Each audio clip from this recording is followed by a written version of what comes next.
friction, I will introduce the latest information on the technology for low friction.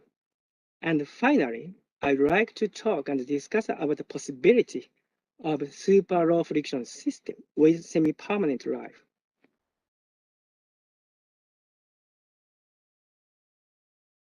Okay, for reducing friction and wear, new materials, lubricants, and surface treatments have been strongly and worldwide required. How can we design these items? So this is the main topics, main question in my talk. How can we design? Okay, so in the past, various kinds of material have been used for tribological application. This map shows the potential of those materials as a function of strength and Young's modulus. From the mechanical viewpoint, because I am a mechanical engineer, so from the mechanical viewpoint, engineering ceramics is believed to be promising. That's why there are many trials to use it as a tribological material about 30 years back, especially aluminum. So it's one of the promising engineering ceramics from the many viewpoints, including cost.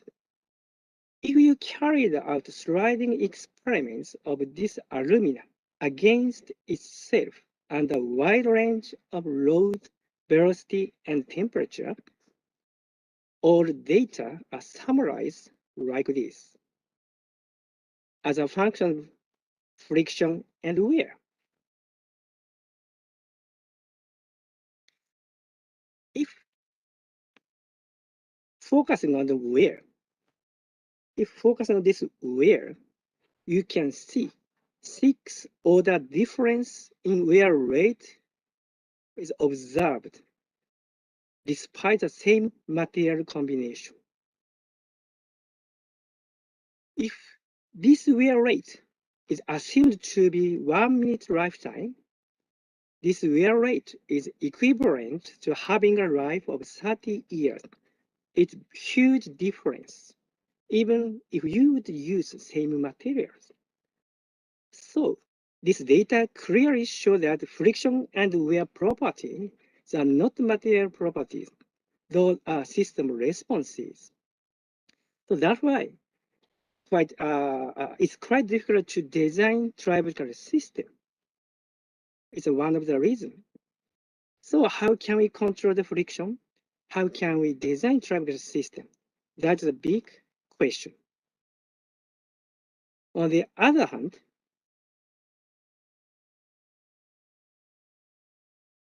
so recently, such kind of promising low friction phenomena are also extensively studied from the atomical scale. So we can expect these mechanisms to invent revolutionary new technologies with extremely high performance, long life, and low energy consuming properties.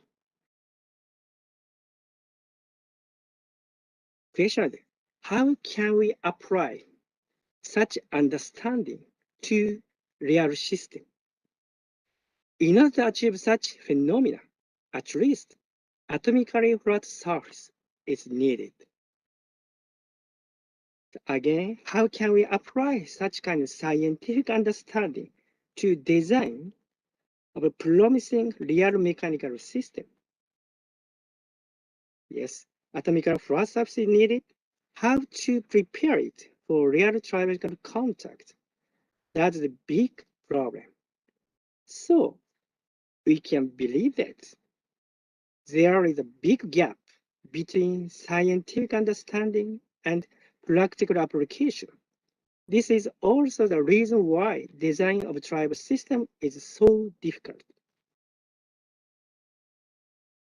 Therefore, bridge between science and technology is necessary for design and development of tribological system. So today I'd like to think about how can we make a bridge? How can we apply the scientific understanding to such kind of real application.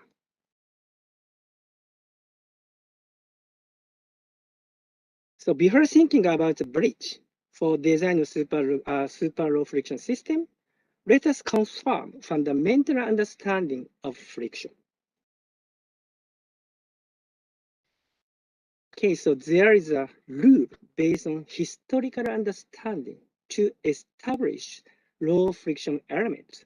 Okay, so in case a hard asperity is plugged to a mating surface, friction force might relate to shear strength of the mating material, and lubricant doesn't work well. So we have to avoid this contact situation when you need a low friction. If such contact situation is successfully avoided, friction coefficient is expressed by this equation.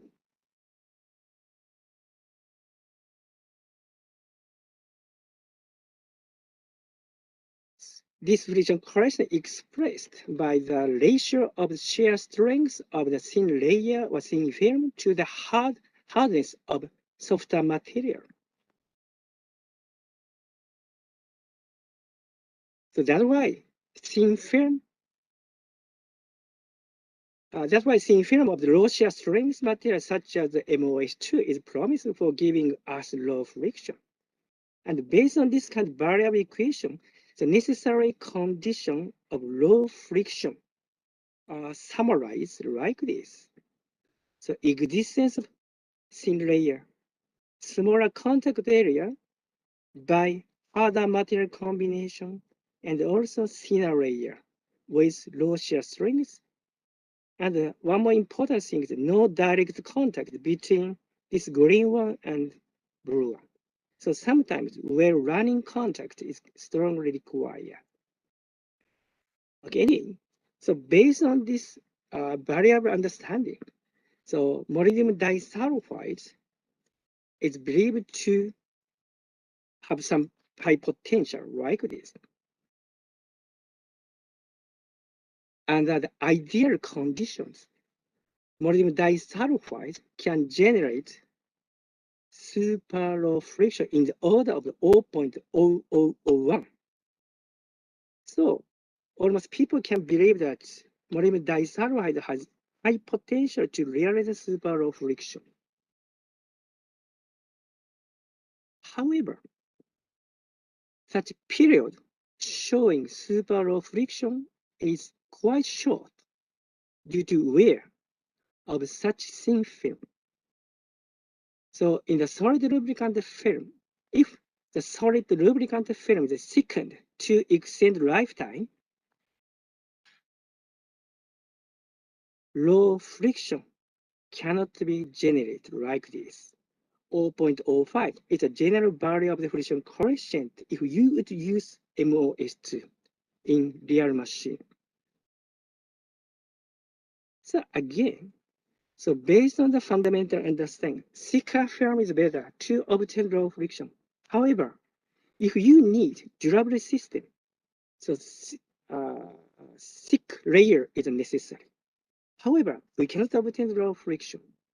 Again, here there is a big gap between the fundamental understanding and real technology.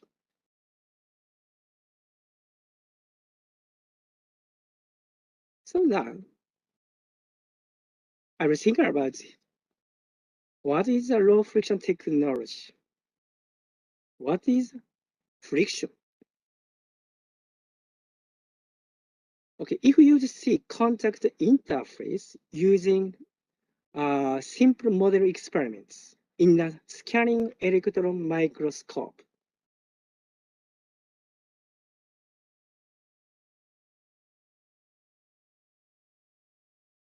So we can easily understand friction surface always changes from the designed initial surfaces.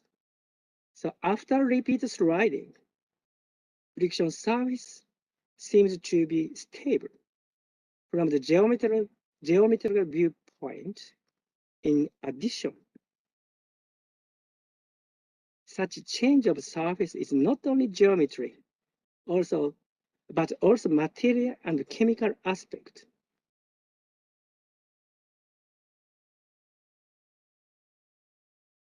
And especially such drastic change of the geometry and the chemical components is correspond to this friction at the beginning of sliding, so-called running wing. Therefore, the control of such friction surface during the running wing is one of the very important to obtain the low friction. Okay, again, so friction surface is every time always changed, and especially at the beginning of sliding, big change is generated and to reach the low value of the friction. So we can believe that how to control the running wing, that is one of the key technology for low friction. And such low friction induced running wing is often seen another common system, water lubrication system, oil system, sometimes gel system, and also dry condition. So such running wing phenomena is one of the key points to obtain low friction. So we focus on the running process and how to control the running wing to obtain the super low friction. That is one of the design concept of initial stage of surface. So now I will show the one example of such idea. As I mentioned before, the molybdenum sulfide is a great material which has a low shear strength like this. However, if you would introduce a thicker layer, so low friction cannot be obtained like this. However, we newly introduced coating. It's a containing MOS new coating. That coating gives us a quite low value. Okay, here the normal TEM image of the normal MOS coating, and here the new coating. It's a like amorphous-like coating. However, that MOS has already contained in this carbon-based coating. Okay, so we focus on this running wing. At the beginning of sliding, high friction is generated. However, gradually friction force decrease to reach this value. What happened?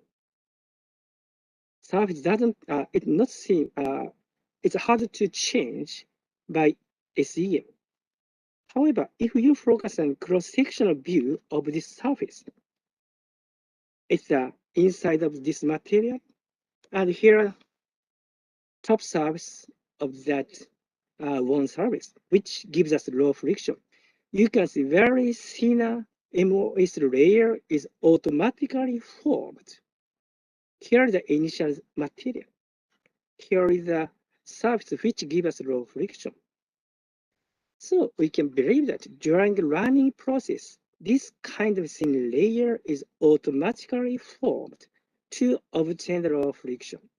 And this structure is really correspond to the satisfy the necessary condition for low friction.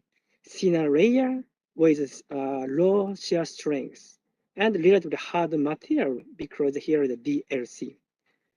Okay, here is the one example how running is very important to obtain the surface, and that is the one of the new design concept to obtain the low friction. Okay, now finally, I'd like to focus on the low friction technology, especially focus on the possibility of semi-permanent life of the system. Okay, first of all, so this is a representative friction curve of silicon nitride slide against itself in ambient air.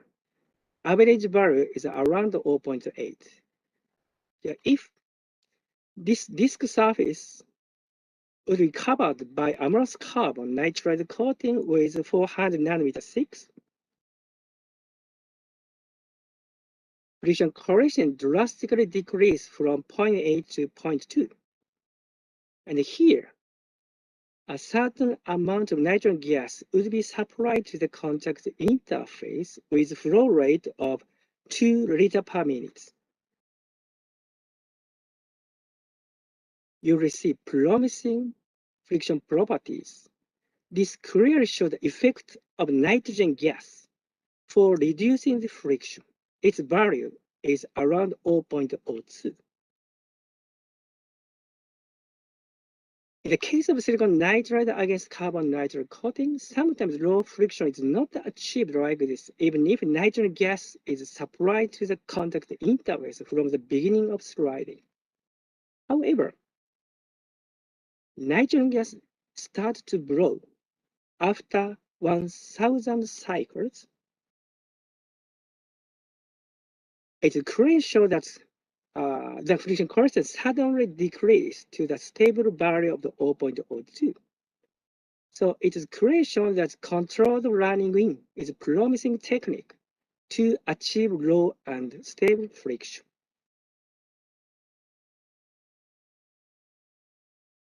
This kind of pre-sliding effect on friction in nitrogen gas is more strongly generated when the atmosphere for pre-sliding is controlled.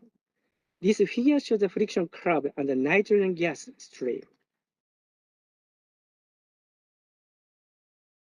And after 1,000 cycles in a sliding in the air, nitrogen gas started to introduce to the contact interface, and 50 cycles sliding in oxygen.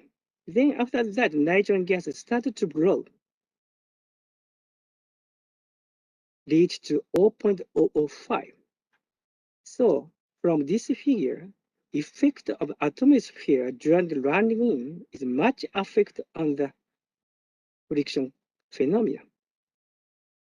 So we may believe that initial stage of sliding, it is very important to control the stable friction coefficient, friction phenomena. Okay. So I have only 30 minutes. So again, I skipped the data. Okay, such kind of phenomena is obtained without any nitrogen gas. Just temperature increase like this. Temperature increase. The suddenly friction coefficient decrease to the 0.03.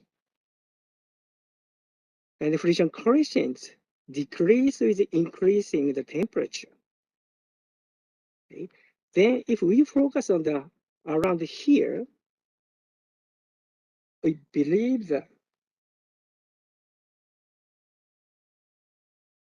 beautiful data. So I will show that. And the 25 centigrade, 40, 60, and 100 centigrade. So quite low friction is obtained, obtained like this. And at the surface, this kind of nano interface is automatically formed top of the surface. And this surface is covered with a terminated hydrogen. So that way, like this surface is covered with terminated by the H and OH. If surface is generated, we can believe that low friction is generated like this. So it's a one example. Anyway, after sliding, we can obtain such kind of nano layer which give us low friction. Then, okay, we keep such temperature, low friction continuously generated like this. And here we focus on wear depth of the ball. So from here to here, top of the surface is worn out around 100 nanometer. 100 from here to here, around 100 nanometer. However, still low friction is generated. At that point, we can see the 5 nanometer thick of such new layer. So we may believe that during running in such thin layer is automatically formed, and such layer gives us low friction. But after the walnut, still such layer is formed and formed. What happened?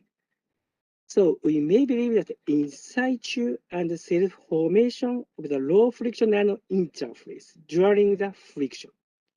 So continuous nano interface is formed by using friction. That is a new concept of endless life.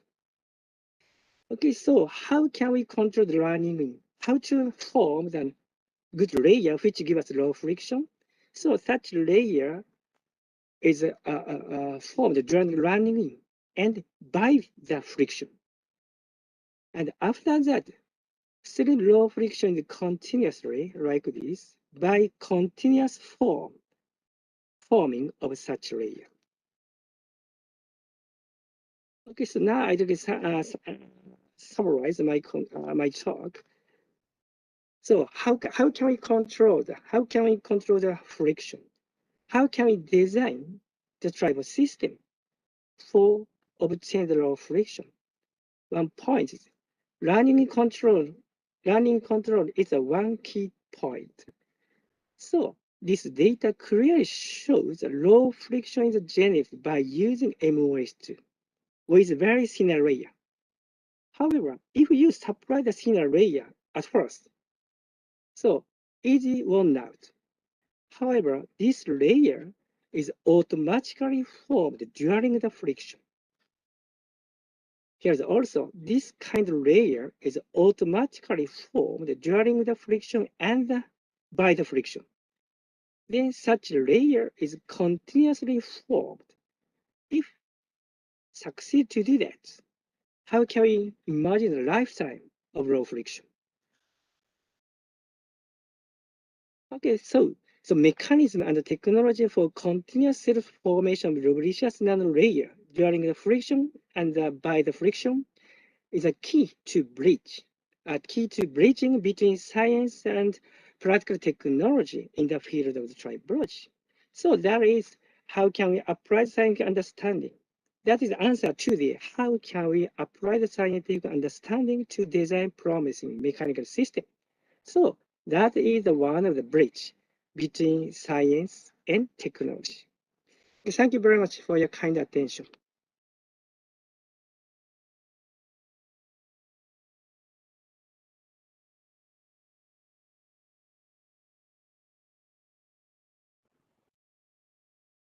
Okay, thank you, Prof. Adachi, for fascinating topic about the technique and method on how to control the super low friction, especially under the nitrogen gas condition. Okay. So then, as a appreciation to Professor Dr. Koshi Adachi, we will email you this beautiful certificate after the conference. Okay. Okay. Next. Very much. Okay. Next, we would like to invite Associate Professor Dr. T. Buntuan to chair the last keynote session. Please welcome. Hello, good morning, everyone. Good morning, salam sejahtera. Welcome back again to the fourth keynote session of MITC 2021, and we are honored to have Professor Hyung Kyu Kim as our keynote speaker for today. And before I pass the session to Professor Kim, let me give a bit introductions about Professor Hyung Kyu Kim. So Professor Hyung Kyu Kim is principal researcher of Korea Atomic Energy Research Institute and work in the field of the mechanical design and failure analysis of nuclear fuels for 35 years. He's also a professor of University of Science and Technology in Korea and lecturing in tribology, contact mechanics, and also applied mathematics. After he got the PhD degree in 1987 from the Department of Mechanical Engineering, Korea Advanced Institute of Science and Technology with the subject of fracture mechanics. He studied two-dimensional contact shear and a complete contact problem in the Department of Engineering Science, University of Oxford, United Kingdom, from 1997 until 2012, which influenced his major research topics. He has published around 70 journal articles, 400 conference papers, and holds 70 patents. Most of his contributions are associated with the mechanical analysis and design for remedy nuclear components. And he also was the president of Korean Tribology Society in 2020. So without further delay, I would like to invite Professor Kim to deliver his keynote speech entitled Application of Contact Mechanics to Tribological Failures of a Nuclear Fuel. Over to you, Prof. Okay, thank you very much, Chairman. First of all, can you see my the slides and my voice? Yes, very clear, Prof. Yeah. Okay, you also you can see the slides as well. Yes, correct. Yeah. Okay, yeah. Let me start. Okay. Good morning, the members of and the participants of MITC 2021. And this is my honor, and I'm very pleased to be one of the keynote speakers in this beautiful conference. And actually, this is my second time to meet the MITRIBOS members, because I attended the Asia Tribology in 2018, Sarawak, Kuching, I remember.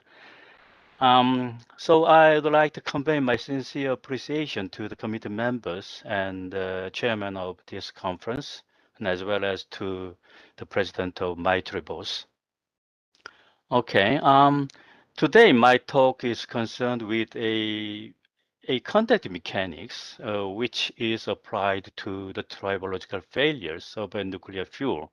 So presumably, perhaps you are someone new to hear the contact mechanics and the nuclear fuel. So I'd like to explain those terms a little bit in the beginning, okay? And the outline is very simple. We applied contact mechanics to resolve some tribological problems which happens in nuclear fuels in Korea. And there are two typical fuel tribological failures. The one is called grid rod fretting. It is abbreviated GTRF. And the other one is pellet cladding mechanical interaction, PCMI. Those will be explained a little bit in detail later, okay? And my talk is primarily concerned with the application of contact mechanics to resolve those problems. Before going into the detailed explanation of my topic, let me tell you some introduction of a contact configuration, which is used in my talk today. Okay. On the left-hand side, you can see the incomplete contact, and on the right-hand side, a complete contact. The contact can be classified into these two configurations. Incomplete contact means that the contacting force, when the contacting force increases, the contacting dimension increases correspondingly. So you can easily assume or imagine that a ball on a flat elastic surface, when the ball is pressed by a contacting force, when the force increases, you can easily imagine that the contacting area increases correspondingly. It is called incomplete contact. Compared to that, in the case of complete contact, the contact dimension is independent of the contacting normal force.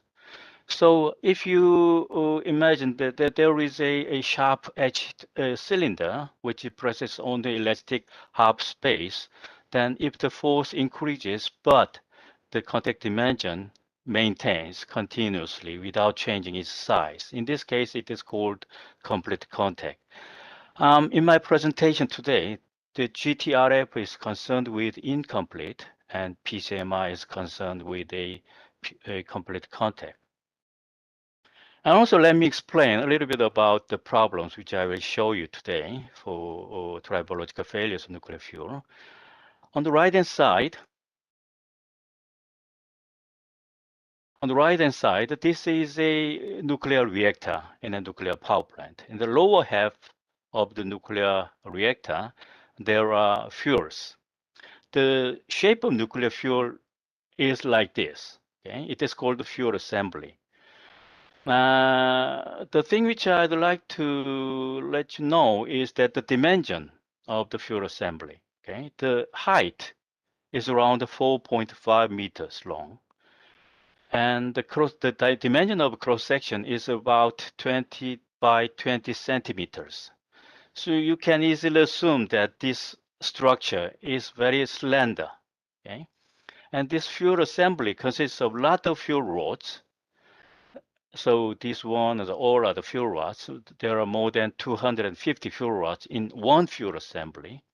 And the fuel rod shape is like this. The length is around 4 meters long, but the diameter of one fuel rod just 1 centimeter, around 1 centimeters. Okay, that fuel rod consists of a thin tube, thin zirconium alloy cladding. It is called the cladding tube, the thickness of which is around 0.57 millimeters. And inside of the tube, we have the uranium dioxide pellet, which is the very heat source of nuclear power plant. So you can assume that a fuel rod, inside the fuel rod, there are a lot of uranium pellets inside, and that is all the fuel rods consist a fuel assembly, and in one reactor, there are more than 150 fuel assemblies for nuclear power.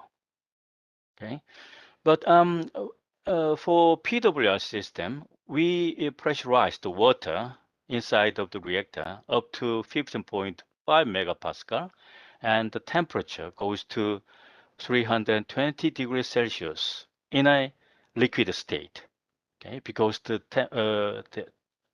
pressure is so high, so the water up to this temperature will be a liquid state.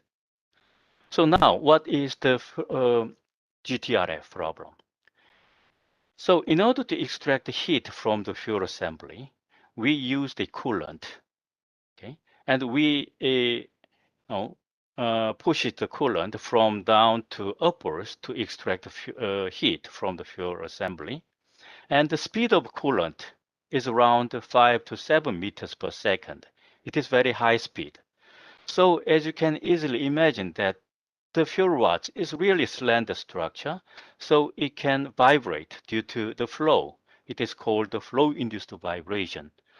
So in order to prevent excessive vibration amplitude, we adapt a certain kind of structure, which is called the space grid in here, which is made of a thin strips of a zirconium alloy strips. And we pushed and pressed a small punch here to make a protruded part, which is called springs and dimples, in order to contact with the fuel rods. So overall, a fuel rod is supported by a friction force from the spring and dimples, which is pressed from the thin strips of a space grid.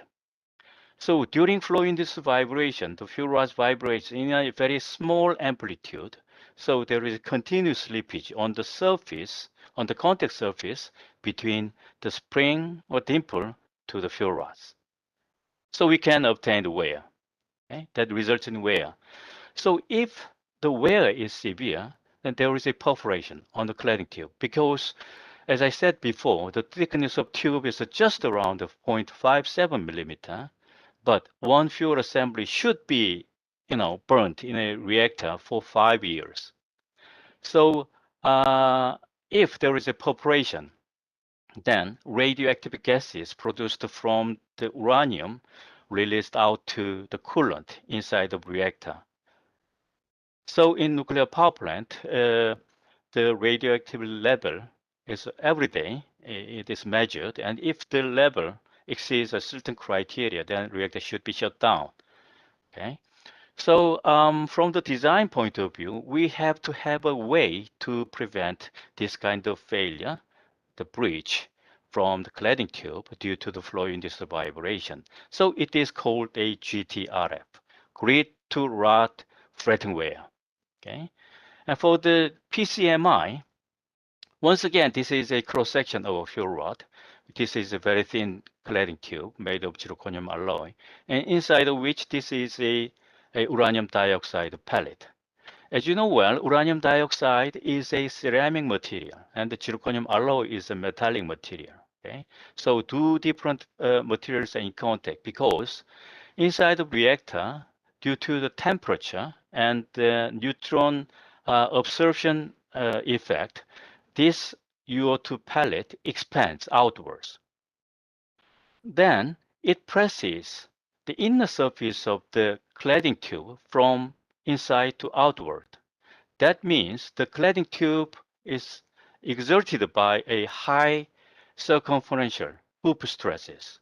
So if the hoop stress exceeds a certain level, of course, then there will be a crack of the cladding tube. And once again, in here, we have to note that because the UO2 pellet is a ceramic material, inside the reactor, it will be cracked easily inside the cladding tube. And if we measure or if we investigate this kind of failure, we usually found that the cladding failure, cladding crack, is occurring at the contact between the cladding tube inner surface and sharp edge of the cracked pellet. So in this case, in order to prevent or in order to analyze this kind of failure problem, we have to analyze the stress state of a cladding tube as accurate as possible. Okay, so this is one of the topics which we used contact mechanics. Okay, let me start from grid rod fretting. Okay, here we have very sophisticated forms of a contact mechanics key equations. It looks sophisticated, but the idea is very simple. We have these contacting materials, contacting bodies 1 and 2 in here. And when those two bodies are in contact, then we can say that there is a displacement due to the contacting force in normal directions and in tangential directions. Okay, so in this equation, the small hx is the displacement in normal direction, and gx is the displacement in tangential direction.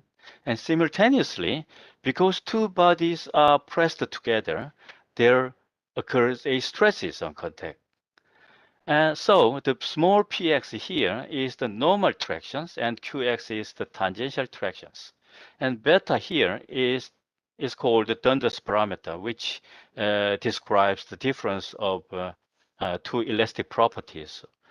And also E star is also describing the difference in elastic properties of two contacting materials. Okay, by solving these equations, if we know the hx and gx, we can obtain the px and qx because we have two equations with two unknowns. And after we get px and qx, then we can substitute those values in these simple integrals to obtain the stress values of the contacting bodies.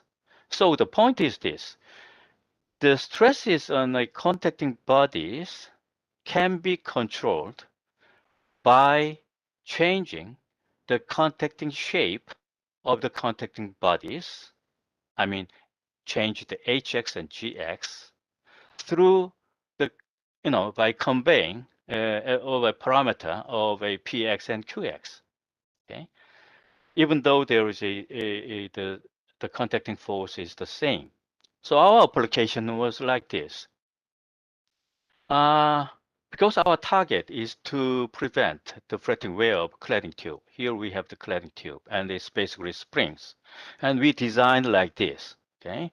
Our idea was to surround the circumferential surface, I mean the circular surface of a fuel rod circumferentially. So we have a concave contour at this point at the contact with a fuel rod surface as a concave surface.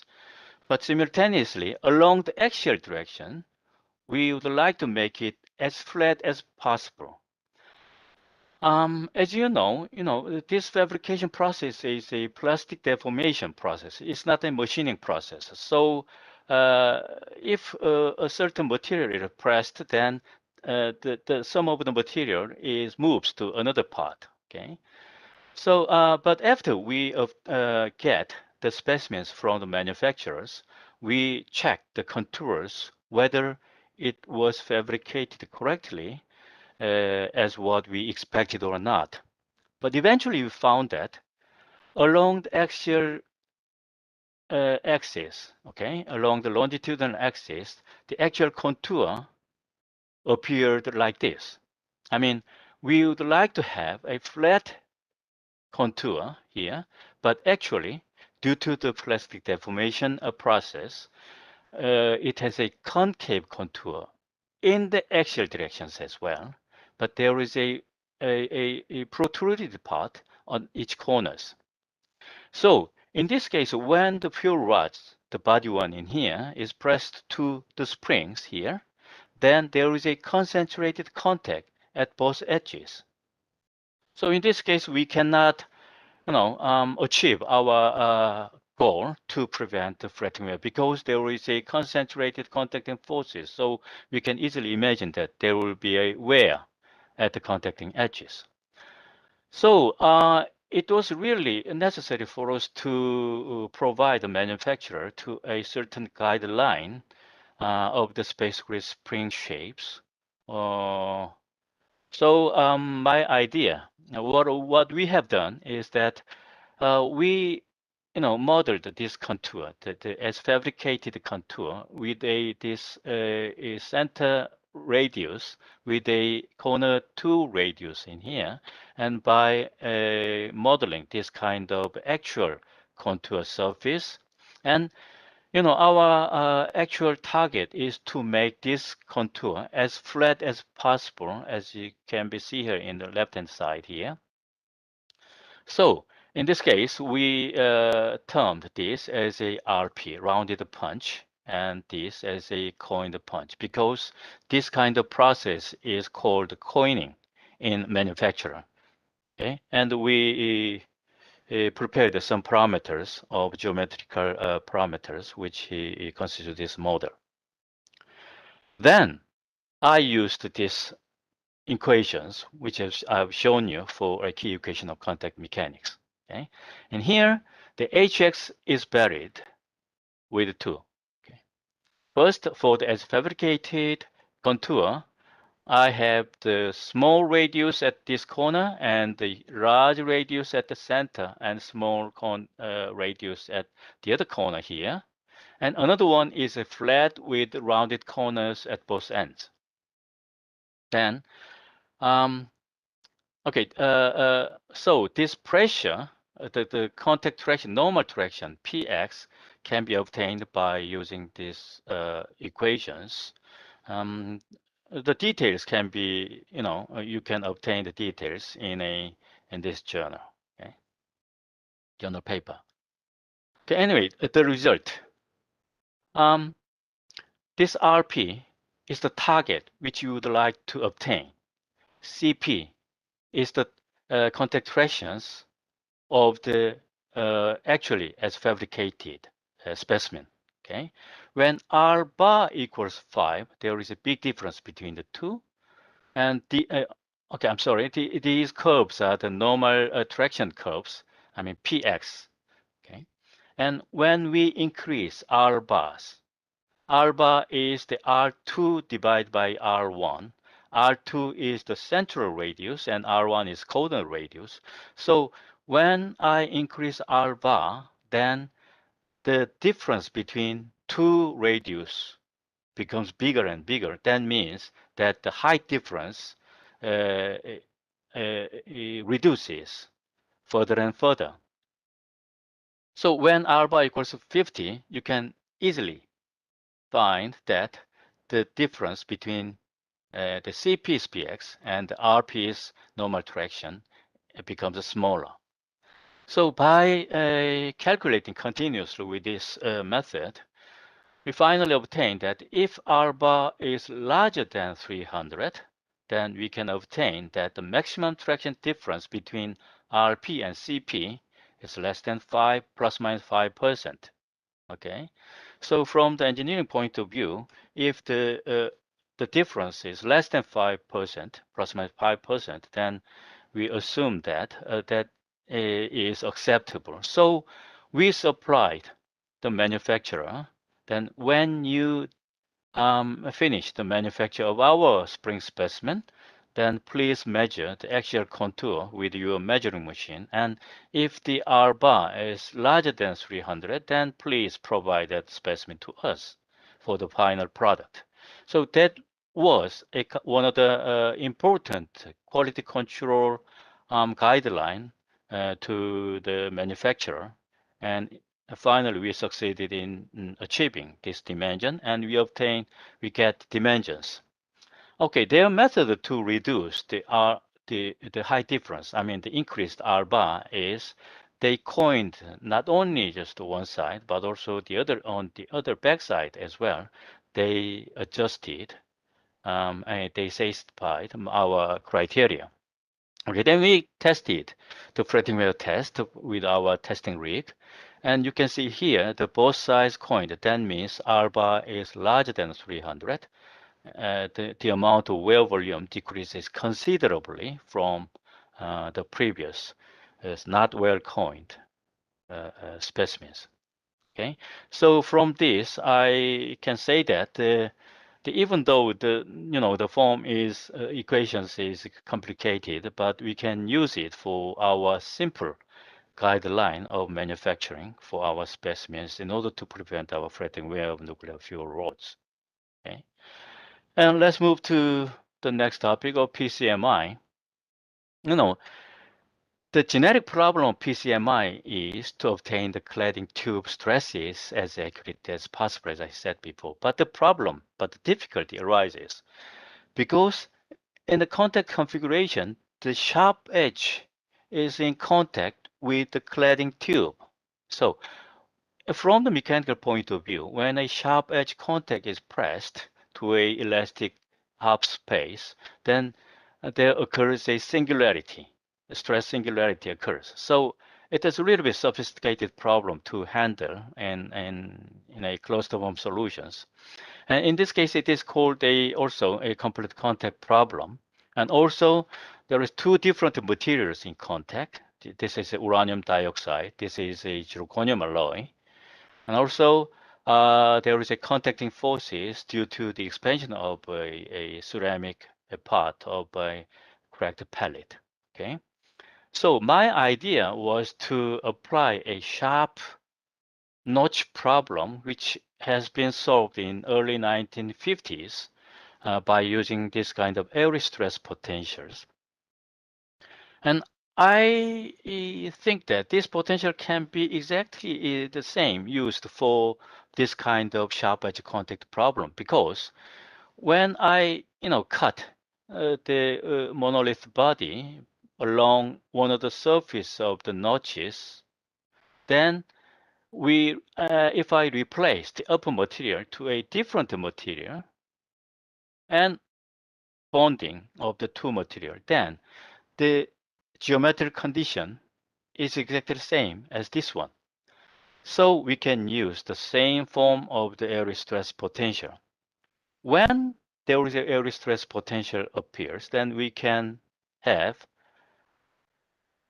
the relationship between the area stress potential, here it is denoted by phi, and the stress components, and displacement components, UR and U zetas.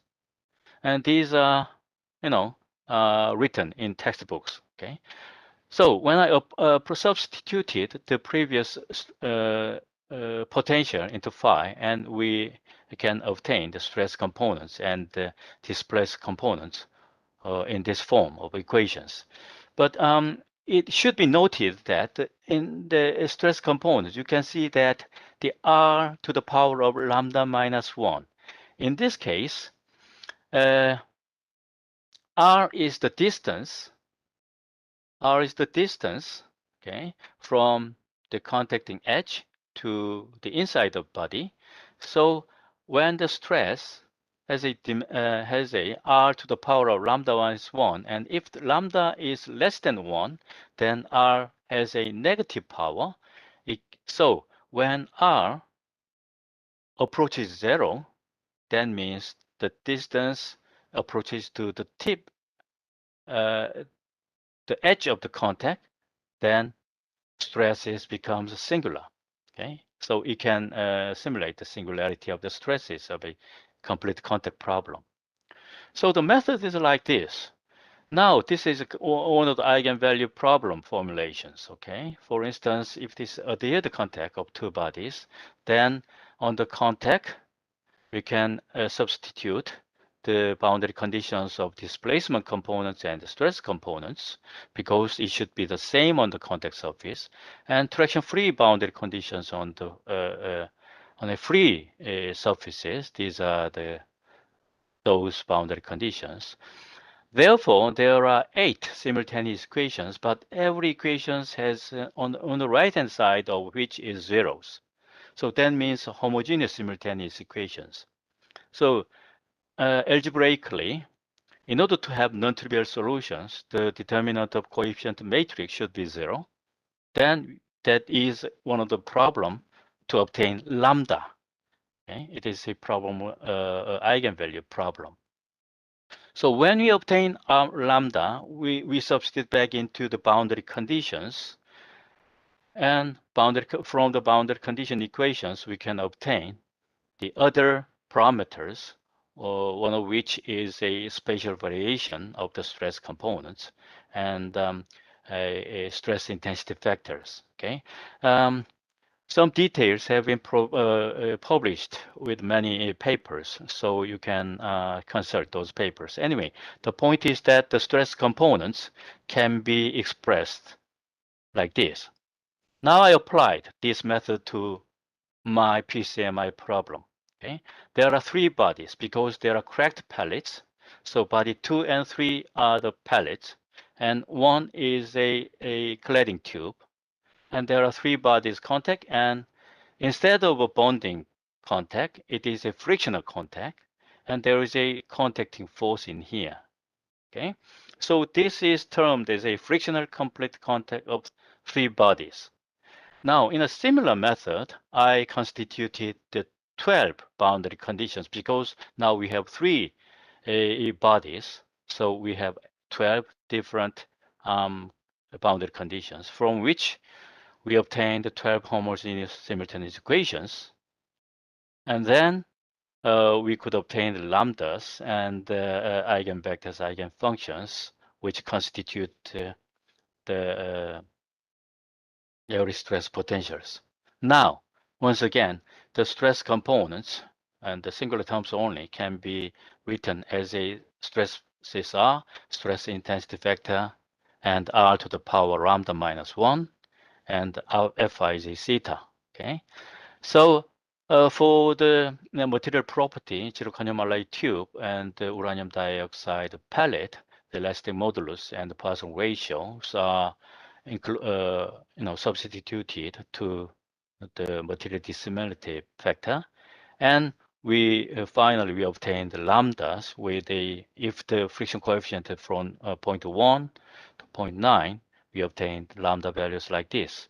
As you can remember, lambda minus 1 is the order of singularity. That means if the friction coefficient is 0.1, then 0.47 minus 1 is around minus 0.53, 53, I'm sorry, becomes the singularity order.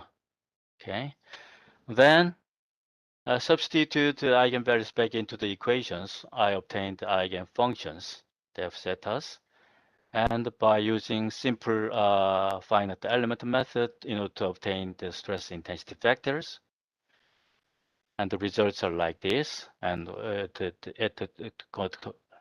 cross points in here will be the stress intensity factors. And because now we obtained the stress intensity factors and R factors and Fij zeta, we eventually found the stresses. Now I can apply those stress components to evaluate the von Mises stresses, and the results are like this. So in this case, we can obtain the stress values, and the stress values will be used for a certain criteria, such as a von Mises. Okay, so as for the concluding remarks, even though, you know, the forms are very much somewhat sophisticated form of equations in contact mechanics, but once that is programmed or developed or understood, then we can use those to build a fabrication guideline, in our case, to prevent the fretting wear failure, or to provide a stringent analysis method to the PCMI plating tube analysis. And you know, the application can be extended to a general mechanical structures. Okay, a little bit speed up, but okay, this is all for my presentation. Thank you. Thank you very much to Professor Kim for a very enlightening and informative talk. Okay, so on behalf of the organizing committee, we would like to thank Professor Kim for willing to be with us this morning and on the second day of the conference. So now I will pass the next announcement to Dr. Fazli.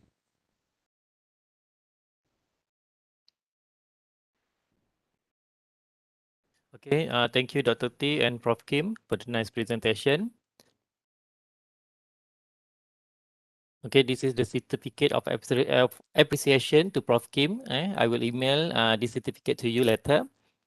Okay. And now I would like to ask that all attendees to on your camera so that we can snap a group photo for the second day of MITC.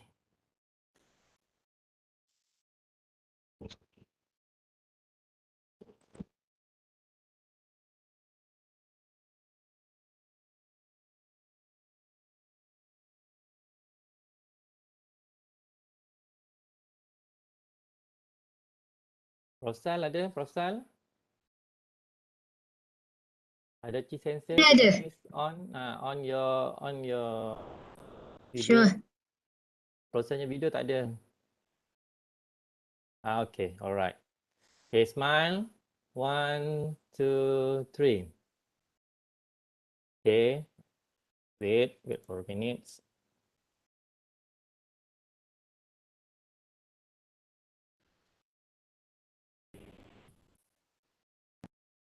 Two, three.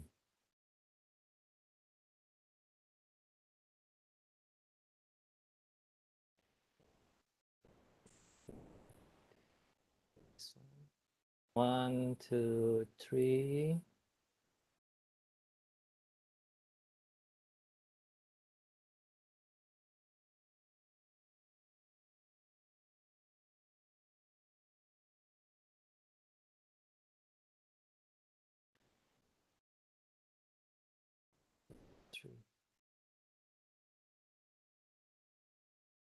Okay, thank you.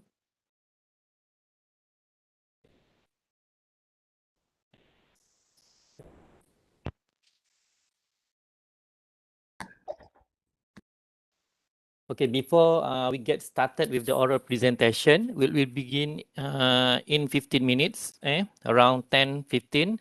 Okay, let's do together. Okay, let's do together. Let's do together a simple exercise, okay, to improve our flexibility and loosen up our muscle with this stretching step that can help us energize for the day. Okay, all right. Let's do together this one.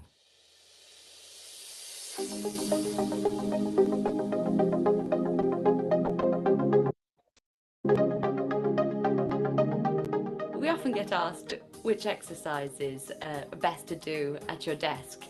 So I'm going to run you through a simple routine to do throughout your working day.